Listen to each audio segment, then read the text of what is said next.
ಬ್ರಹ್ಮವೇ ಸತ್ಯ ಸೃಷ್ಟಿಯೇ ಮಿಥ್ಯ ಎನ್ನುವಡೆ, ಸಂಬಂಧವಿಲ್ಲವೆನ ವಿಷಯ ಯುಗಕ್ಕೆ.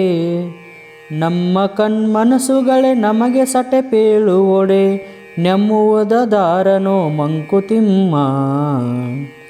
ಬ್ರಹ್ಮವೇ ಸತ್ಯ ಸೃಷ್ಟಿಯೇ ಮಿಥ್ಯ ಎನ್ನುವಡೆ, ಸಂಬಂಧವಿಲ್ಲವೇನ ವಿಷಯ ಯುಗಕ್ಕೆ. ನಮ್ಮ ಕಣ್ಮನಸುಗಳೇ ನಮಗೆ ಸಟೆಪೇಳುವೊಡೆ, ನೆಮ್ಮುವುದಾರನೋ ಮಂಕುತಿಮ್ಮ. ಆತ್ಮೀಯರೇ, ಈ ಕಗ್ಗದ ಭಾವಾರ್ಥ ಹೀಗಿದೆ. ಬ್ರಹ್ಮವೇ ಸತ್ಯ ಹಾಗೂ ಈ ಪ್ರಕೃತಿಯೆಲ್ಲ ಸುಳ್ಳು ಎನ್ನುವುದಾದರೆ ಈ ಎರಡರ ಮಧ್ಯೆ ಯಾವ ಸಂಬಂಧವೂ ಇಲ್ಲವೇ?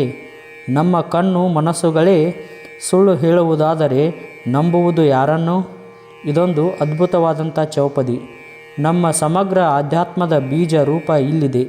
ಜೀವ, ಜಗತ್ತು, ಈಶ್ವರ, ಈ ಮೂರರ ಅರಿವಿನ ವಿಚಾರವೇ ತತ್ವಜ್ಞಾನ. ಈ ಜ್ಞಾನವನ್ನು ಸಂಪಾದಿಸಬೇಕೆನ್ನುವ ವ್ಯಕ್ತಿ ಜಿಜ್ಞಾಸು. ದೇವರ ಮುಂದೆ ದೀಪವನ್ನು ಬೆಳಗಲು ಕೇವಲ ಹಣತೆಯೊಂದೇ ಸಾಲದು. ಬತ್ತಿ ಇದ್ದರೂ ಪ್ರಯೋಜನವಿಲ್ಲ, ಎಣ್ಣೆ ತುಂಬಿದ್ದರೂ ಫಲವಿಲ್ಲ. ಉರಿಯುವ ಬೆಂಕಿ ಕಡ್ಡಿ ಬತ್ತಿಯ ಸಂಪರ್ಕಕ್ಕೆ ಬಂದಾಗ ಮಾತ್ರ ದೀಪದ ಬೆಳಕು. ಅಂತೆಯೇ ಈಶ್ವರನ, ಜಗತ್ತಿನ, ಜೀವಗಳ ಬಗ್ಗೆ ಅರಿವು ಉಂಟಾಗಲು ನಂಬಿಕೆ ಎನ್ನುವ ಬೆಂಕಿ ಮುಖ್ಯ. ನಂಬಿಕೆ ಇಲ್ಲದವನಿಗೆ ಮೊದಲಿನ ಮೂರೂ ಪ್ರಯೋಜನವಿಲ್ಲ. ಅದಕ್ಕೆ ಪ್ರಚೋದಿಸುವ ರೀತಿಯಲ್ಲಿ ನೆಮ್ಮುವುದು ಅದಾರನೋ ಎಂದು ಪ್ರಶ್ನೆ ಕೇಳಿದ್ದಾರೆ. ಬ್ರಹ್ಮ ಸತ್ವವನ್ನು ಎರಡು ರೀತಿಯಲ್ಲಿ ಗಮನಿಸಬಹುದು. ಒಂದು ವ್ಯಕ್ತ ಅಥವಾ ದೃಶ್ಯ ಹಾಗೂ ಎರಡು ಅವ್ಯಕ್ತ ಅಥವಾ ಅದೃಶ್ಯ. ಮೊದಲನೆಯದು ಕಣ್ಣಿಗೆ ಕಾಣುವಂತಹದ್ದು, ಇದೇ ಪ್ರಕೃತಿ ಅಥವಾ ಸೃಷ್ಟಿ. ಇನ್ನೊಂದು ಅವ್ಯಕ್ತವಾದದ್ದು, ಶುದ್ಧ ಸತ್ವ ಅಥವಾ ಈಶ್ವರ.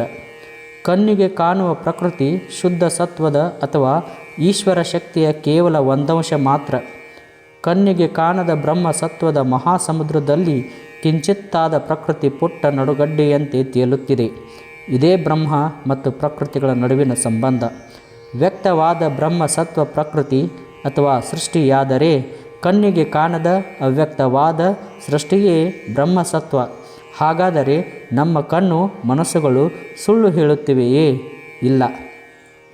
ಆದರೆ ಅವುಗಳು ಕಂಡದ್ದು ತುಂಬ ಮಿತವಾದದ್ದು ಮತ್ತು ತಾತ್ಕಾಲಿಕವಾದದ್ದು. ಬ್ರಹ್ಮ ಶಾಶ್ವತವಾದದ್ದು, ಬದಲಾವಣೆ ರಹಿತವಾದದ್ದು. ಹಾಗಾದರೆ ನಮ್ಮ ನೋಟದಲ್ಲಿ ಈ ಬ್ರಹ್ಮ ಮತ್ತು ಸೃಷ್ಟಿಯ ನಡುವಿನ ಸಂಬಂಧ ಕಾಣುವುದಿಲ್ಲವೇಕೆ? ಇದಕ್ಕೆ ನಮ್ಮ ಆಧ್ಯಾತ್ಮ ನೀಡುವ ಕಾರಣ ಮಾಯೆ. ಇದು ಪ್ರಕೃತಿ ಕಾರ್ಯದಲ್ಲಿಯ ಅತಂತ್ರ ವಿಶೇಷ. ಮಾಯೆ ಸುಳ್ಳಲ್ಲ, ಸತ್ಯವೂ ಅಲ್ಲ. ಸಂಜೆಗತ್ತಲೆಯಲ್ಲಿನ ದಾರಿಯಲ್ಲಿ ಬಿದ್ದ ಹಗ್ಗ ಹಾವಿನಂತೆ ತೋರಿ ಭಯವನ್ನುಂಟು ಮಾಡುವುದಿಲ್ಲವೇ? ಆ ಮನುಷ್ಯ ಹಗ್ಗ ಕಂಡದ್ದು ಸುಳ್ಳಲ್ಲ, ಹಾವೆಂದು ಭ್ರಮಿಸಿದ್ದು ಸುಳ್ಳಲ್ಲ. ಬೆವೆತು ಗಾಬರಿಯಾದದ್ದು ಸತ್ಯ, ಆದರೆ ಅದು ಹಾವು ಅಲ್ಲದಿದ್ದುದು ಸತ್ಯ. ಹೀಗೆ ಒಂದು ವಸ್ತುವನ್ನು ಮತ್ತೊಂದಾಗಿ ತೋರಿ ಭ್ರಮೆ ಸೃಷ್ಟಿಸುವ ವಿಶೇಷವೇ ಮಾಯೆ. ಹಾಗಾಗಿಯೇ ಈ ಕಗ್ಗ ಬ್ರಹ್ಮ ಸತ್ವದ ಬಗ್ಗೆ, ಸೃಷ್ಟಿಯ ಬಗ್ಗೆ, ಅವುಗಳ ನಡುವಿನ ಸಂಬಂಧದ ಬಗ್ಗೆ, ನಮ್ಮ ಇಂದ್ರಿಯಗಳು ಹುಟ್ಟಿಸಬಹುದಾದ ಮಾಯೆಯ ಬಗ್ಗೆ, ಕೊನೆಗೆ ನಮಗೆ ಅವಶ್ಯಕವಾಗಿ ನಂಬಿಕೆಯ ಬಗ್ಗೆ ಚಿಂತನೆಯನ್ನು ಮೂಡಿಸುತ್ತದೆ. ಧನ್ಯವಾದಗಳು. Thank you.